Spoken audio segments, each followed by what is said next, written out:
Bueno, estamos de nuevo con ustedes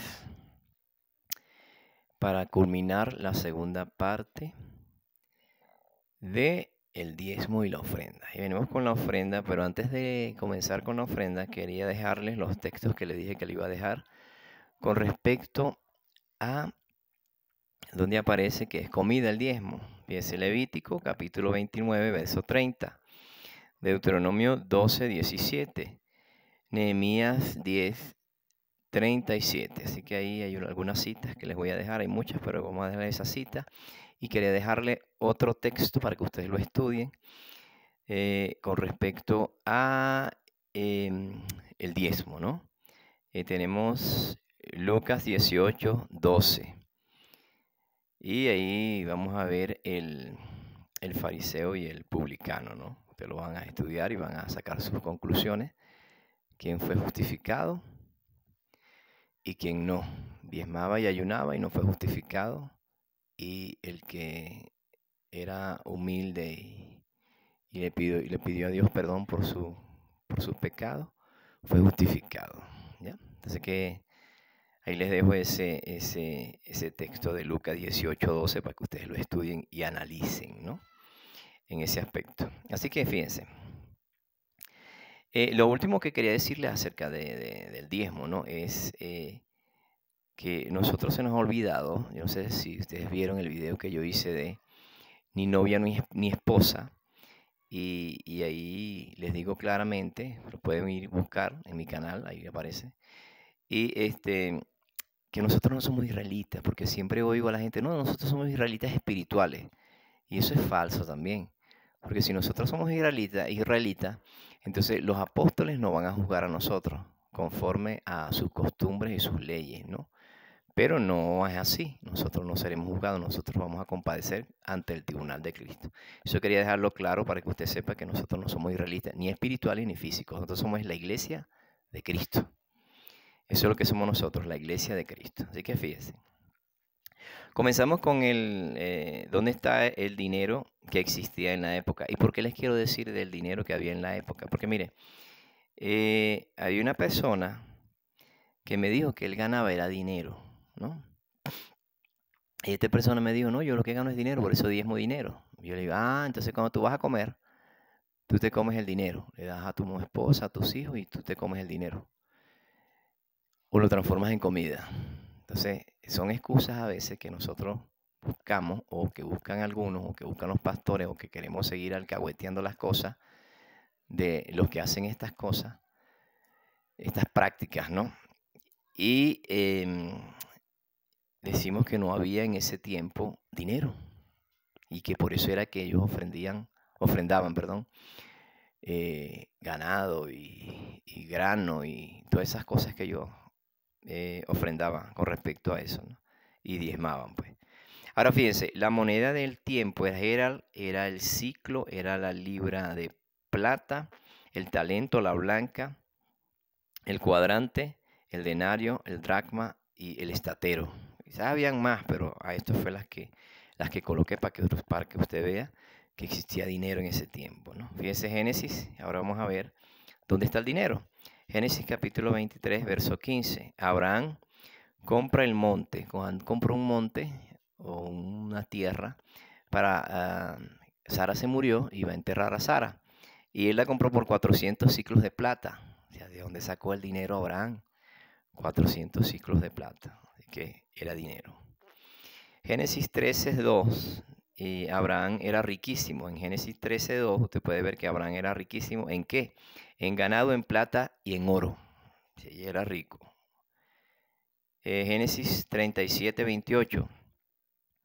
Y le vendieron a los ismaelitas por 20 piezas de plata. Esto con respecto a cuando vendieron los hermanos a José. ¿De dónde sacaron las 20 piezas de plata? Génesis 42:25. José devuelve el dinero a sus hermanos. Génesis 44:8. El dinero los hermanos lo encuentran. Génesis 47:14. José recoge todo el dinero de la nación o del pueblo, ¿sí? Esto es en el Antiguo Testamento y podríamos hablar más de ese tema, pero vamos al Nuevo Testamento, donde hay dinero en el Nuevo Testamento. Mateo 17:27 Y Jesús a Pedro le están cobrando el impuesto. Y cuando Pedro entra, Jesús se le adelanta y le dice que quiénes son los que cobran. Fíjense en lo que dice, ¿no? ¿Quiénes son los que cobran el impuesto, sino a los extranjeros o a los hijos? Y Pedro le dice que a los extranjeros, no a los hijos. Los hijos están exceptos. Así que si usted es hijo de Dios, usted está excepto de que le cobre Dios cualquier cosa. ¿Sí?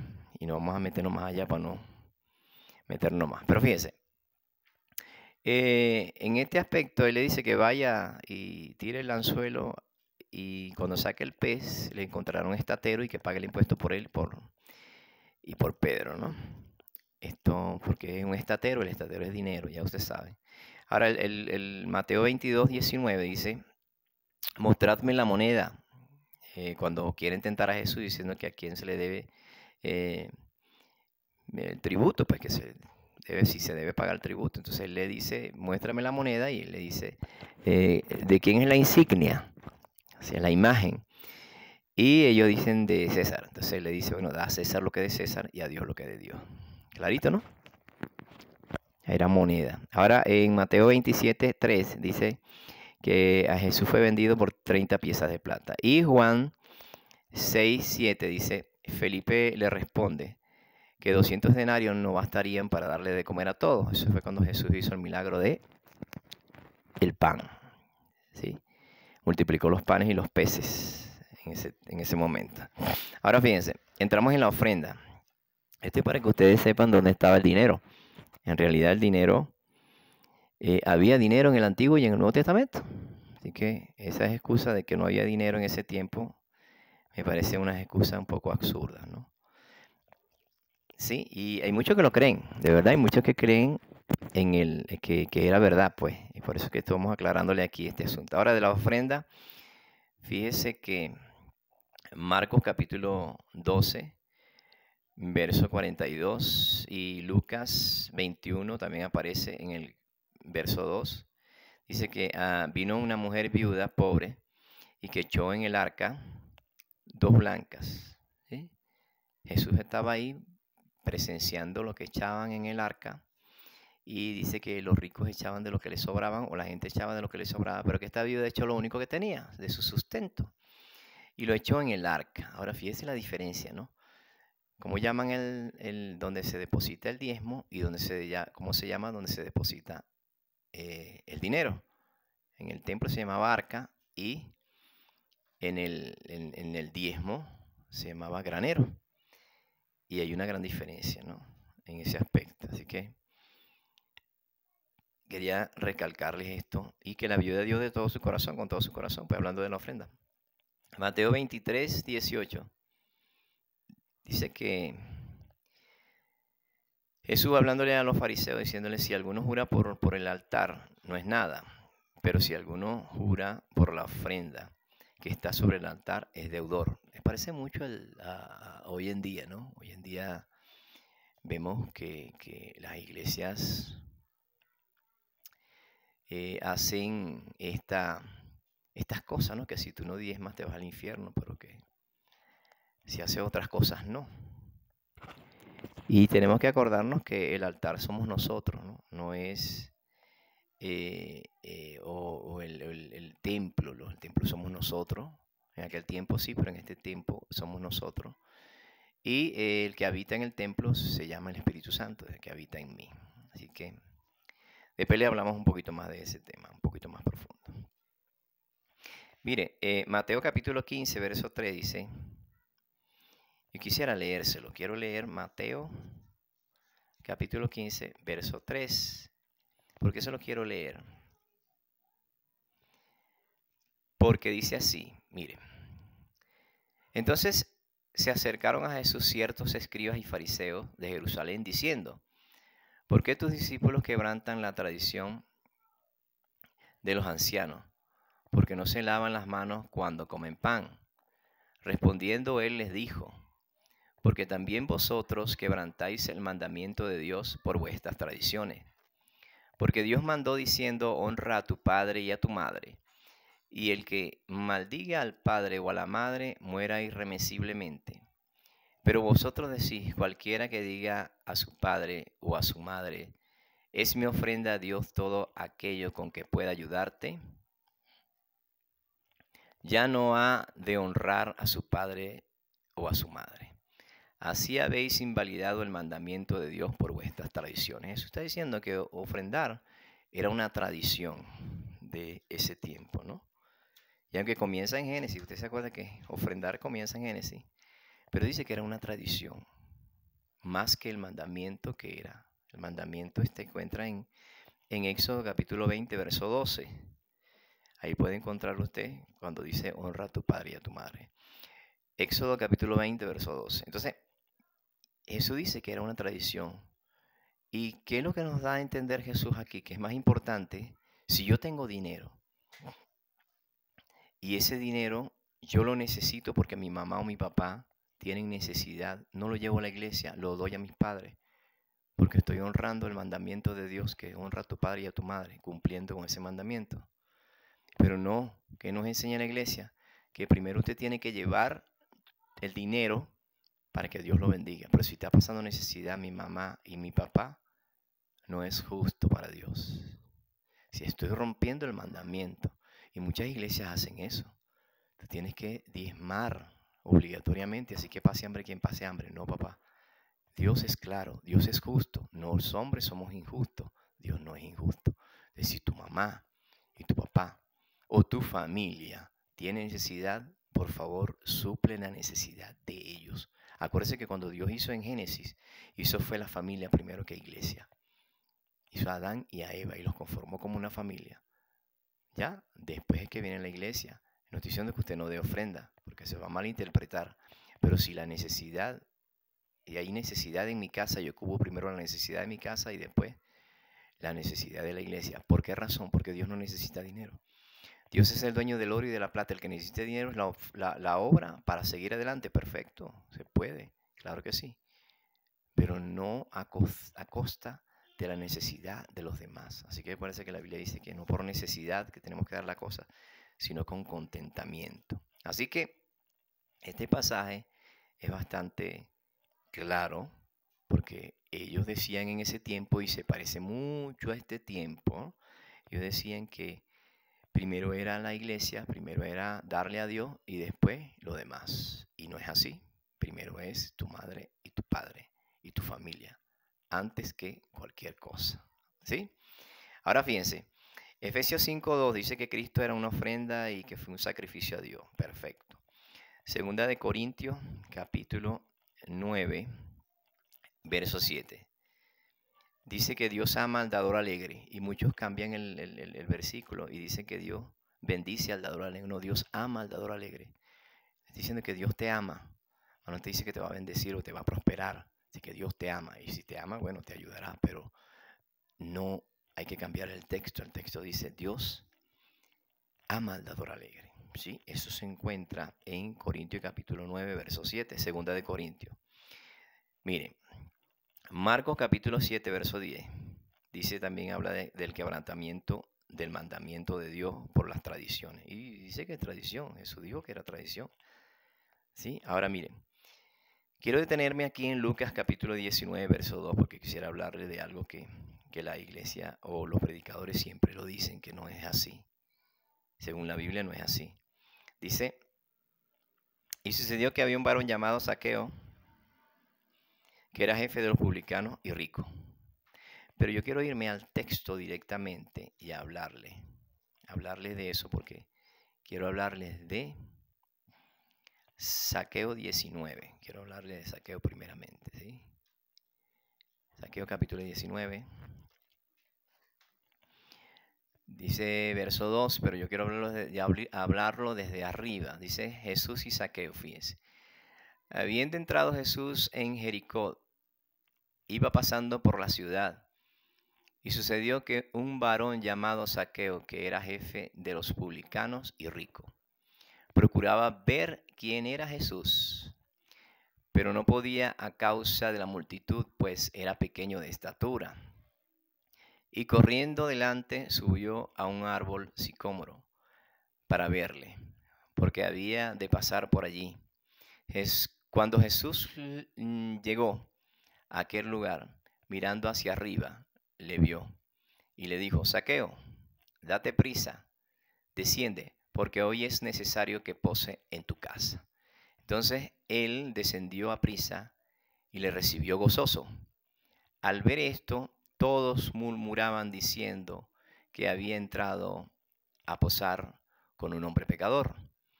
Entonces Zaqueo, puesto en pie, dijo al Señor: He aquí, Señor, la mitad de mis bienes doy a los pobres, y si en algo he defraudado a alguno, se le devuelvo cuadruplicado. Jesús le dijo: Hoy ha venido la salvación a esta casa, por cuanto este también es hijo de Abraham, porque el Hijo del Hombre vino a buscar y a salvar lo que se había perdido. Ahora, ¿por qué quiero hablar de Zaqueo? Miren, quiero hablar de Zaqueo porque muchos predicadores dicen que Zaqueo era un ladrón. Zaqueo era jefe de los publicanos, ¿sí? De los que recolectaban los impuestos. Y sí, estaba puesto por los romanos para que recolectaran los impuestos de su gente. Y ese era un trabajo. Si usted dice que Zaqueo es un ladrón, entonces usted está llamando a los cobradores de impuestos hoy en día que son ladrones. Y son del Estado, son del país. Siempre se ha cobrado impuestos. Y aquí se cobran impuestos. Y aquí en todos los países se cobran impuestos. Entonces tú estás llamando a esa gente ladrona. Sí, Zaqueo no era ningún ladrón. Zaqueo tenía un trabajo. Y te lo voy a demostrar que Zaqueo no era ladrón, como muchos dicen que Zaqueo era un ladrón. Que Zaqueo robaba. Ojalá que en la iglesia, y se lo voy a decir clarito así, ojalá que en la iglesia hubieran ladrones como Zaqueo. Ojalá, pero ni uno. Porque parece que ladrones son otros y no Zaqueo. Así que fíjese, si usted se da cuenta, Zaqueo era un hombre rico. Y Zaqueo no era cualquier hombre, era un hombre rico. Y se le ve la humildad porque se sube en un árbol. O qué rico se sube en un árbol para ver a otro personaje que vaya pasando. Ninguno. Tenía humildad, quería conocer a Jesús. Zaqueo era humilde al subirse, no importa que se viera lo que se viera, Zaqueo se iba a subir para ver a Jesús. Eso se llama humildad, subirse en un árbol, sin importar lo que diga la gente. ¿Sí? Zaqueo era de esa manera. Y Jesús lo ve y le dice que lo invita a la casa. Y Zaqueo va con toda la humildad y dice que lo recibe gozoso, no dice que lo recibe triste. Y todo el mundo murmuraba. Todo el mundo murmuraba, como siempre hay murmuraciones de Zaqueo. Le decía que era un hombre pecador, por eso es que todos eran pecadores. En ese momento todos eran pecadores. Nadie estaba libre de pecado. Y Zaqueo se levanta y dice: doy. Y yo busco en la Biblia purificada, porque esta es la que tengo, Reina Valera, pero busco la Reina Valera purificada. Y otras Biblias más, y aparece que dice, porque en la Biblia católica dice: daré a los pobres, pero en esta dice: doy a los pobres. O sea que Zaqueo dice que daba a los pobres la mitad de su riqueza. Ojalá que hubiera uno solo en la iglesia que diera la mitad de su riqueza. ¿Sí? Porque no se consigue en la iglesia uno que dé la mitad de lo que tiene. Claro, si tú no tienes, no te puedes dar. ¿Sí? Pero hay gente que tiene dinero y no comparte con nadie en la iglesia. Hablo de la iglesia porque el mundo es mundo. ¿Sí? Y se quedaba la mitad de su riqueza. O sea, para explicarles mejor, si tenía 10 millones de dólares, él daba 5 a los pobres. Dígame usted, ¿quién es ladrón? En la iglesia no ayudan a nadie. Y se lo digo así con toda propiedad. No ayudan a los de la iglesia, que son su mismo gente, sus mismos hermanos. Conti más van a ayudar a los pobres. Y le dan unas bolsitas a veces. Y eso es a veces. ¿Sí? Entonces, llamamos ladrón a Zaqueo. Mire, Zaqueo no necesita que lo justifique, porque Zaqueo ya está arriba en el cielo. Los que estamos pendientes de un hilo somos nosotros que estamos en la tierra. Zaqueo ya se salvó. Zaqueo se salvó. Lo salvó Cristo. Por ser justo. Porque Zaqueo era justo. ¿Por qué usted cree que Zaqueo va a engañar a Dios?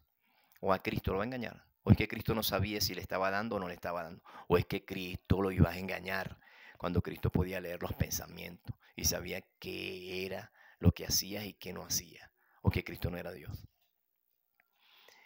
Y si Zaqueo estuviese mintiendo, Cristo lo hubiese dicho. Oye, Zaqueo, deja de mentir. No, yo sé lo que hace, Zaqueo, yo sé todo lo que hace. O no lo decía, o no lo dijo en varias veces. Y Zaqueo decía que él daba la mitad de sus bienes. Difícilmente hoy en la iglesia podemos conseguir a alguien que dé la mitad de sus bienes. Difícilmente. Difícilmente, dije. Y créame que es así. Ahora fíjense. Zaqueo dice, y lo llaman ladrón. Y lo llaman ladrón. Zaqueo dice que si alguno es defraudado, se lo devuelvo 4 veces. Ni Robin Hood. Ni Robin Hood. Y llamamos a Zaqueo ladrón. Ojalá, por eso que les digo yo, que hubiera uno solo. Si él dice que si he defraudado a alguno, o sea que no tenía la costumbre de defraudar. O sea que no era un ladrón. Porque se dice que se lo devuelve 4 veces. O sea que si me robó 1.000.000, me devuelve 4. Se va a la ruina, a la quiebra. Por lo tanto, el hombre no era ladrón. ¿Sí? Y todos los predicadores que oigo llaman a Zaqueo ladrón. Ese es el problema de esto. ¿Sí? Que predicamos el evangelio, no sé qué evangelio predicamos y no bíblico. Pero Zaqueo no era ningún ladrón. Y ahí está comprobado. De hecho, se salvó porque hacía justo. De hecho, Cristo no le pide, como le pidió al rico, que ya lo vamos a ver, al joven rico, que vendiera todo. Porque aquel parece que sí era tacaño.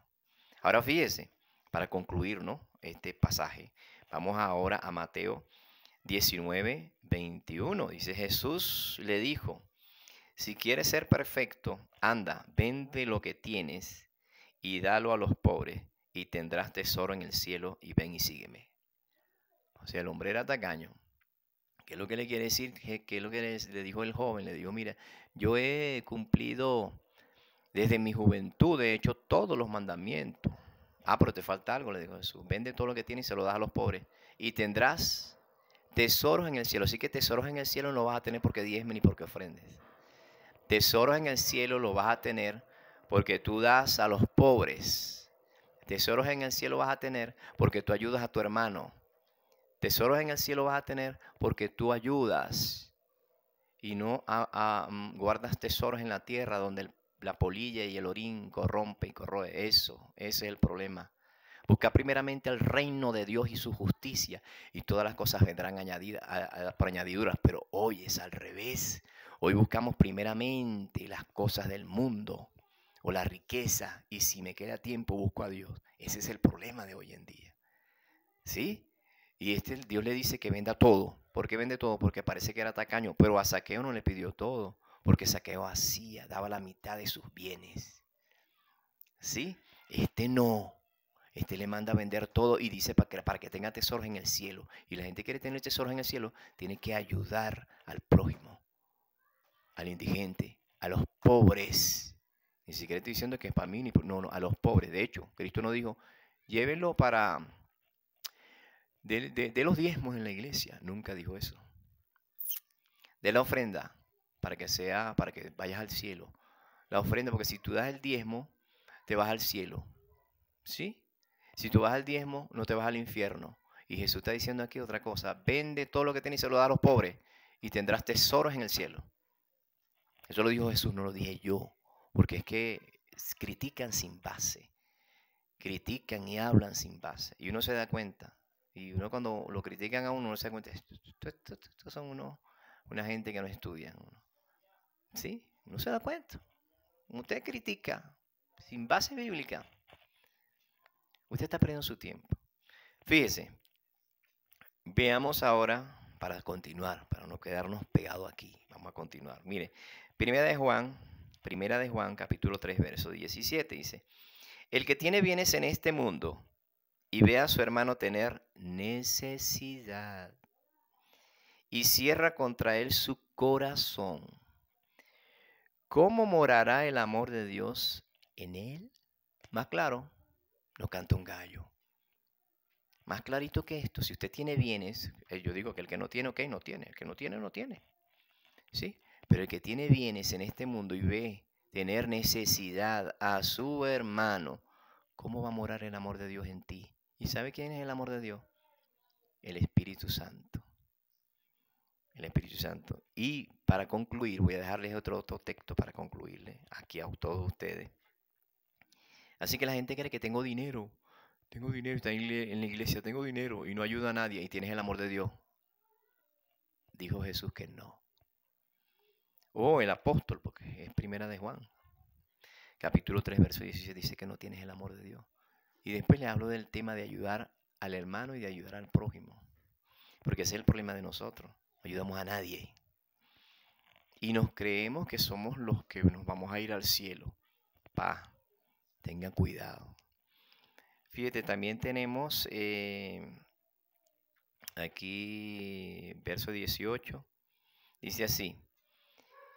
Hijitos míos, no amemos de palabras ni de lengua, sino de hechos y en verdad. El amor no es palabra. Ay, yo lo amo, hermano. Yo lo amo, un golpecito en la espalda. Yo lo amo. Hermano, tiene hambre. ¿Qué le vas a dar? Hermano, tiene hambre. Porque en la iglesia, cuando usted va a pedir ayuda, por eso quiero yo que los ladrones como que son otros. Usted va a pedir ayuda y le dice, hermano, vamos a orar para que Dios lo ayude. Pero es que el problema no es este. Entonces vamos a orar al pastor. Cuando el pastor pida el dinero en la iglesia, bueno, vamos a orar al pastor para que Dios lo ayude. Y no le damos ni ofrenda ni diezmo. Porque lo que es igual no es trampa. Porque entonces a veces decimos que somos los padres, ¿no? Somos los padres de los que están en la iglesia. Porque nos llamamos padres, nos hacemos llamar padres. Y no le damos a los hijos. O es que el padre no sustenta al hijo. O es que el padre no siembra para el hijo. O es que el padre no le da al hijo. El hijo no le tiene que dar padre. Y en la iglesia al revés. Los hijos le dan al padre. Bueno, si usted se quiere llamar padre, pues. Y el padre de esta casa, el padre de esta iglesia, el padre. Entonces el padre y el padre que tiene que darle a los hijos los tiene abandonados. No sabe si comen, no sabe si duermen, no saben cómo viven. No saben si está viviendo en la calle. No saben porque no les interesa. Les interesa es que me traigan los diezmos y las ofrendas. Pero es ayudar al prójimo. De hecho, Cristo dio los alimentos. Cuando dio los alimentos, los panes, lo dio. Hizo el milagro de los panes. Y le dio comida a todo el mundo. Le dio palabra y le dio comida. Ya son las dos comidas, la espiritual y la material. Así que bueno, mi hermano, Dios los bendiga. Lo dejamos hasta aquí. Espero que se vuelvan a sintonizar con el mensaje que viene. Así que Dios me los bendiga. Les va a encantar, les va a gustar. Así que espero que haya sido de bendición. La intención es bendecir, la intención es abrir los ojos, la intención es colaborar con la iglesia, que ya dejemos de ser piedra de tropiezo y que contribuyamos al crecimiento de la iglesia. Dios los bendiga. Gracias. Hasta la próxima.